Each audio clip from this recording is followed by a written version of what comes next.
Hi, I'm Schadt, CEO of DoubleHorn. Today I'm joined by Chris Perry of AQUILA Commercial.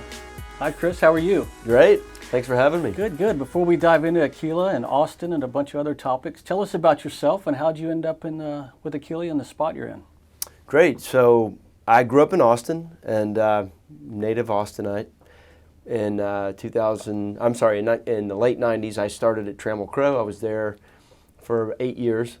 And then in 2000, just focusing on tenant representation at that point. And then in 2007, we started AQUILA.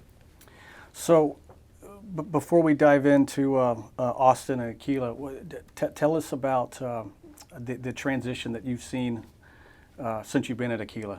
I mean, you said the late 90s? That's unbelievable, huh? So you mean from an Austin standpoint? Yeah.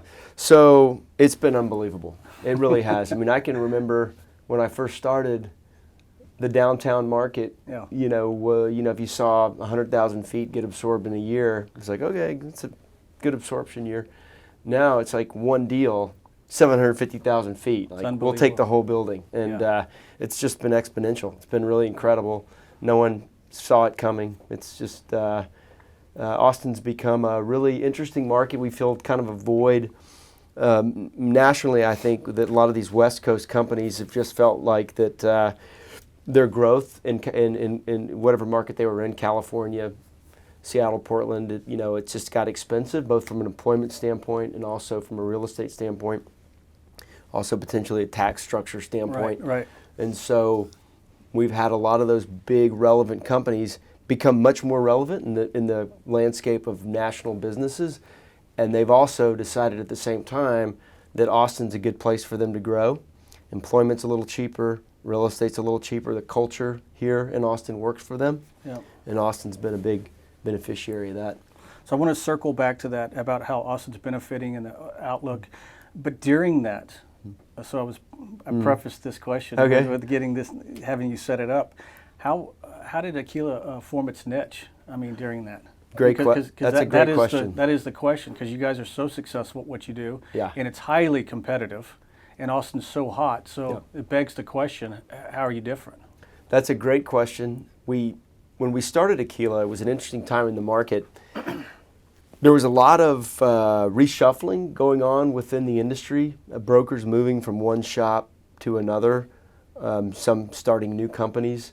And so there was our industry in Austin's been pretty, fairly small. So everybody kind of knows everybody. Yeah. And there was a lot of chatter out there. So it kind of invoked a lot of conversations amongst brokers that have been around a bit to say, hey, have you heard this? Have you heard that? So-and-so's going to this place. And that spawned some discussions with a few guys that I knew about what do you like about where you are?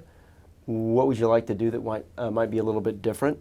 And so what that evolved into is basically a discussion around, if you think about maybe like a graph where you've got brokerage firms that are very relevant in the market, very productive, their brokerage production is very high, and then on the bottom axis or whatever is quality of life. So you had like really productive companies that weren't necessarily that concerned about their team's quality of life, in my opinion, and then you had others that were, or it wasn't a focus. I mean, they're great people and everything, but it's just, and then you had others that were, the quality of life was really high. No one really cared what people were doing. The productivity wasn't very good. Yeah.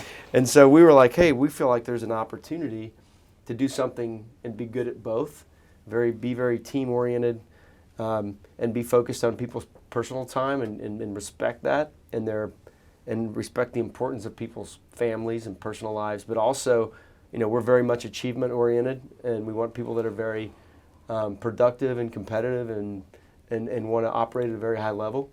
And so that was our thesis, and we felt like it was proven up to actually be true, because once we started, people saw the culture that we were starting to create, but also built around people that wanted to excel. Yeah. And we had a really good group of folks initially right off the bat within the first year or so see what we were doing and come and join us. So what's the philosophy or kind of a methodology, if you will, for going about achieving that kind of healthy balance between an appreciative, happy team member and high productivity? I would say the number one, we've certainly made mistakes along the way as well, but one of the best decisions was we want to make sure we're hiring the right people. Yeah. Whether or not they're the top producer, that's going to be secondary. Primary is going to be, we want people that want to be part of a team-oriented culture. Right. And that's probably number one. To facilitate that and nurture that, we've also worked really hard to keep people engaged. And, we have a lot of team building events, company functions where we try to spend time together outside of work on fun stuff, right? And so I think that's one way we are a little bit different, is that there are a lot of really strong friendships. I mean, everybody has friendships at the office, but we say, hey, that's great, but we also want to be friends outside of the office. So when work's over, let's go to dinner this weekend, or let's go see a show. Right. And I think that there's a lot of that happens organically within our organization, relationships, friendships, and basically we're kind of a family, I guess is how you would sum it up. So let's extend the differentiating question just a little bit more. So you have one of these huge, let's call it international companies comes in, and they're talking to a potential customer. What are you saying to that potential customer on why they should use you versus the large global, Fortune 1000? We focus on, we want to be Austin experts and be the best in this area. So we do a lot of co-broker, synergistic, cross-border transactional work with other firms like ours in other markets that have national accounts. And we do some of that. And so we're kind of the boots on the ground in Austin, giving them the market information, giving them the landscape of the business here in Austin. But they are the primary point of contact with their client in LA, New York, Atlanta, Chicago, Dallas. But the tribal knowledge of Austin. But we're the ones that know the Austin best. So we try to focus on companies that we feel, we have a lot of homegrown, local, larger companies here in Austin. And then we have co-broker or strategic alliances with other firms in other markets. And that's kind of become our niche. So I would explain what we consider to be our AQUILA differentiators in this way. When we started the company, we all came from large corporate companies, Trammell Crow, CBRE, the Staubach Company. So we weren't really interested in, okay, now let's go work on smaller, less exciting projects. We wanted to figure out how can we still compete with the big brands, even though now we're a smaller company. So one of the ways strategically that we decided to compete and excel, or we felt like we could, was to say we want to spend a disproportionate amount of our time and resources on market intelligence, data analytics, market analytics. And so we feel like we have the best market intelligence in the city. It is a very, very integral part of our business, and we treat it as such, both with the number of headcounts we dedicate to that and the level, caliber of people that we have in our teams. And so data analytics and market analytics, collecting market data, and then figuring out different ways to analyze it, we consider that to be our one of our strong suits. Well, that's where I was going to go next. Where's the growth sector? What particular one? Whether that's an industry or a size, if you could elaborate on that, but also the actual services that you offer, professional service, tenant representation, investment. Are they all growing at a nice clip, or do you see one really being more of a breakout for the rest of the year? Right. So our far and away our two biggest platforms, we're very heavily focused on the office niche. Okay. Class A office is kind of our niche, both on the landlord leasing side and then also on the tenant rep side. Okay. So those are where the majority of our revenue and headcounts and support are focused. Right. But we also have great teams in retail, industrial, project management, construction management, property management. And so now our goal looking forward is to say, let's try to grow these other platforms, specifically, industrial, retail, property management. Those are the ones we now want to see kind of take it to the next level. So while AQUILA is focused exclusively in Central Texas, we do offer a full suite of services across multiple platforms. So anything commercial real estate related in Central Texas, we can execute on that. That would be office landlord representation. We call that asset services. So our team that represents the owners of buildings to help them lease their buildings and get the best rates, keep their buildings full. The team I'm on, which is what we call corporate services, and that's basically the tenant rep team. So we only represent the end users. That would be either buyers, owner-occupants of property, but mostly it's tenants. That's office space and industrial. Then we have a retail team, which basically is inline retail, restaurants. We both do corporate, we both do tenant rep and also landlord rep and land sales in the retail arena. Project management, which basically is our team that represents mostly tenants, but also some landlords in supervising construction projects, tenant finish out projects, also ground up projects. We just finished our project management team just finished a 115,000 square foot Class A office building, or is finishing right now. And then property management. So owners of real estate hire us to handle the day-to-day operations, building engineers, property managers. That's a big and growing part of our business as well. So traditionally, the model was, okay, we've got a real estate assignment coming up. Let's call our broker, and he's going to help us go cut this deal. And so, and this is kind of this end of the spectrum. The broker's going to go pick the client up. They're going to go look at some buildings, and maybe they'll have go for a scotch afterwards, and then they're going to cut their deal. We try to be on the other end of the spectrum, which is like highly analytical, very much focused on analyzing, getting all the data we can first and foremost, then figuring out the best creative ways to analyze it to help our clients, arm them with the most information so they can make good decisions. And I think as part of that, we want to be seen by our clients as not just, okay, we're going to call our broker team when we have an upcoming transaction, and we're a transactional team. We want to be viewed as a seamless one-stop shop for solutions. So anything that revolves around their commercial real estate requirements or things that are on their mind, we want to be seamless across all our platforms to say all these clients are important. They're coming to us with this challenge, and let's bring all the minds, everybody's creative juices to bear to try to figure out the best solution for our client. So let's kind of circle back then to Austin. So I still want to just learn more, and I'm sure a lot of people do want to hear more about how do you plan for 19 and 2020 and 2021, because the question's always, this has got to stop, right? Right. I mean, it's literally just always the question, when's it going to stop? Or when's it going to slow, usually is the way it's phrased. Mm-hmm. What are your thoughts there, and how do you plan being in your shoes and working for a commercial real estate company in Austin, Texas? Are you looking over your shoulder and trying to look forward, or what's the mentality there? Because it's broken. It is, all logic has been thrown aside. Right. I mean, it's been going on, It's clearly the longest cycle in recent history, and it's. I think a lot of folks do have their antennas up, like what's looking over their shoulder to your example.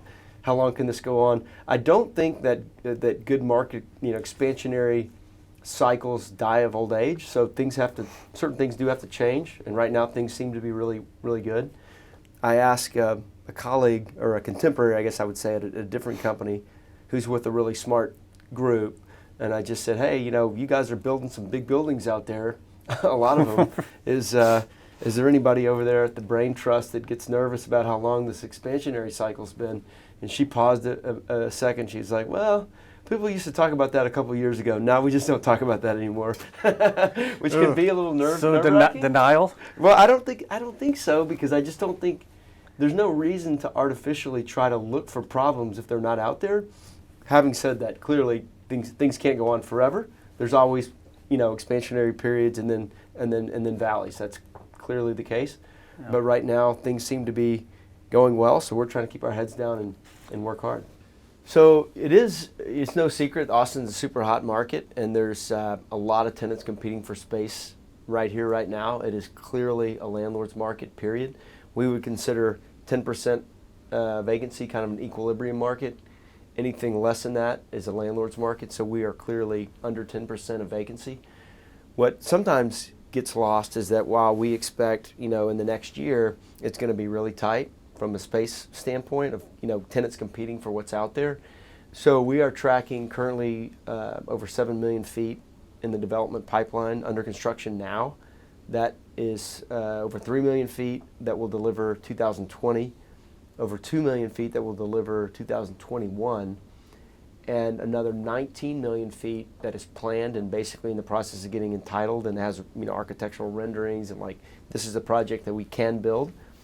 If you think about the context that Austin is a more or less 50 million square foot office market, those numbers from a percentage standpoint are huge. And I think that shows you just how vibrant the market is and how active it is. How many years would you define that this cycle's been going on, from your view? It seems like, and I'm going off kind of knee-jerk here, but 9 years? Does that sound right? I don't know. Seems longer to a long me. time. I don't know. 2009 was probably the last trough. So That's true. I guess it's, was the yeah. So I guess so maybe 9 years. Approaching a decade. But that's right. Nonetheless, that's a long time. That's right. So talk about planning for the future. What are the plans that you guys have from a head count or another line of business? I mean, where you want to grow the company? So we do have specific growth expectations. We'd like to try to grow our revenue. We'd like to double our revenue in the next 6 years. We think we can do that. But we don't want to do that if it means in any way, shape, or form compromising our culture. Right. So we want to focus on that first and foremost, and then secondarily on the growth. As I mentioned, property management, retail, industrial, project management, those are all areas we'd like to see grow and expand. So as we kind of wrap up here, give your perspective if you're talking to someone thinking about relocating to Austin, and I'm a potential leasee, if you will. What are you going to say to me? Why should I move here? A lot of these companies are moving here and growing here. But one thing I didn't mention is that part of that is they feel like the talent pool is here for them to hire. Right. But what I think goes unnoticed a lot of times is there's so much access to information out there now. You actually have a lot of people, tend to be millennials that maybe don't have roots wherever they are. They're like, they research, they look up, and they're like, I can live wherever I want to. I want to move to Austin. I've heard it's a great place to live, and I know people are hiring there. So you have those kind of dynamics cocktailing off each other, really. Like, you do have big companies hiring here, but you also have people with just moving here without jobs. As we've talked about, the biggest driver, in my view, of Austin's recent success as it relates to commercial real estate is a lot of these big West Coast kind of creative companies that feel like Austin has a great culture for them to grow in. Yep. It also has a little better tax structure, lower real estate costs, lower employment costs for the same employee. They're going to pay a little bit less here.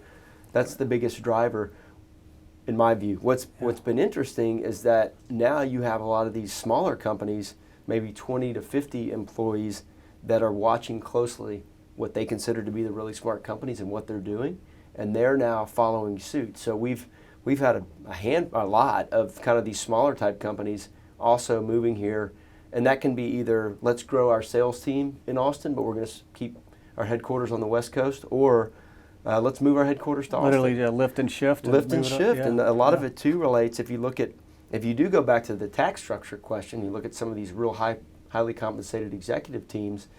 If you're making a whole lot of money, a state income tax can really make a big difference. Yes. In the context of what things cost to fly back and forth between Northern California and Austin, it really doesn't move the needle that much. Yeah. And so who's to say whether a lot of these new corporate headquarters and their executive team, how much time they spend here and how much time they spend in Northern California? I don't know, a lot in both.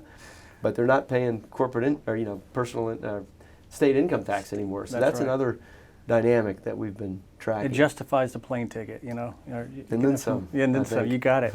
Well, thank you so much for your time. You're welcome. Thanks for having me. I appreciate it. Thanks. You bet. Bye. Thank you for joining our C-Level Chat. We'll look forward to seeing you next time.